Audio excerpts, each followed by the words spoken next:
They told you that buying a house is just the next step. They said once you make good money, owning a home is easy. They said 500K is normal now. They said that's just a market. So you started looking. You open Zillow, you see a decent house, nothing fancy, not huge. Price $500,000. And your first thought isn't excitement, it's panic. You start doing the math in your head. Even with a solid job, even with two incomes, even with years of hard work, it still feels impossible. And you think something that a lot of Americans are afraid to say out loud. Who is actually buying these houses? Because on paper, it looks like everyone should be able to afford one. But in real life, people are stretched thin. Savings are low. One surprise expense causes stress. This video is about who can actually afford a $500,000 house in 2026 and why the math feels so brutal for normal working Americans. No scare tactics, no fake promises, just real numbers, real costs, and real clarity. Point number one, they told you $500,000 is just the new normal. They said that's what houses cost now. They said if you make good money, you'll be fine.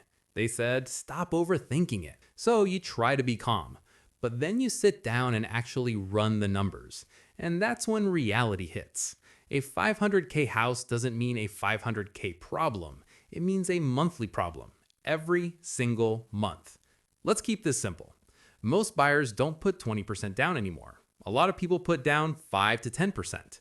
On a 500K house, even 10% down is $50,000. That's already more savings than many Americans have. Now let's say you finance the rest.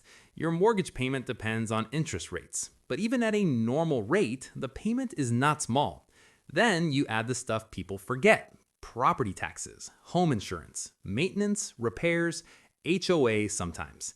That's how a 500K house quietly turns into a big monthly bill. And here's the part that hurts. Banks don't care how your life feels. They don't care about groceries, childcare, student loans, car payments, medical bills. They only care if the math barely works. So they approve you, and suddenly you're qualified, but one bad month away from stress. This is why so many people feel house poor. The payment fits on paper, but it eats your freedom.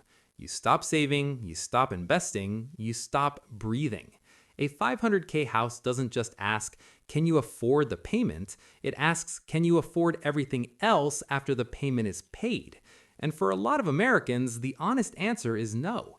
Not because they're irresponsible, but because housing costs have grown faster than paychecks. So when people ask who can actually afford a 500K house, the real answer starts here. Not people who can barely make the payment. Only people who still have room left after it. That's the first hard truth most buyers don't hear until it's too late. Point number two. They told you it's about salary. They didn't tell you it's about margin. They told you that if you make good money, you can afford a 500K house. Just earn more. Get a better job. Two incomes fixes it. But salary alone doesn't decide this. Margin does. Margin means what's left after life shows up. Let's keep this easy. A lot of lenders look at something called debt to income. In plain English, how much of your paycheck is already spoken for.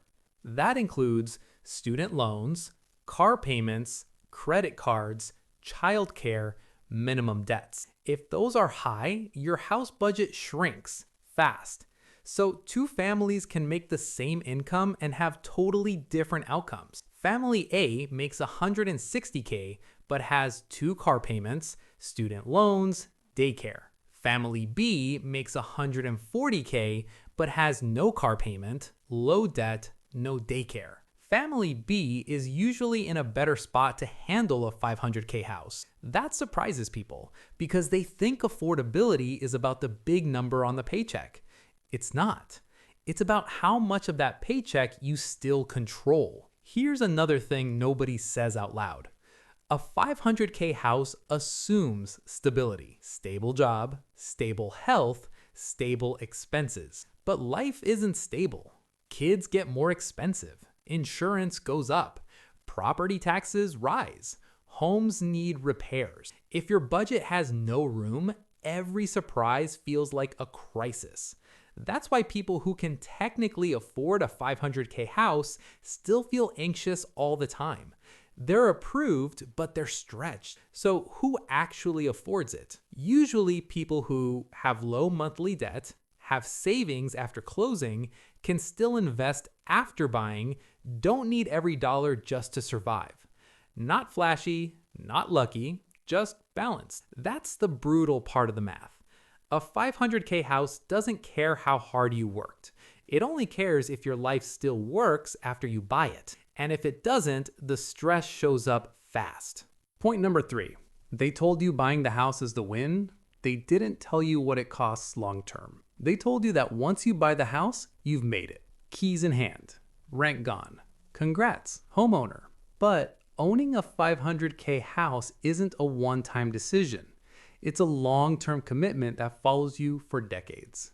Here's what most people don't think about on closing day. Your payment today is not your payment forever.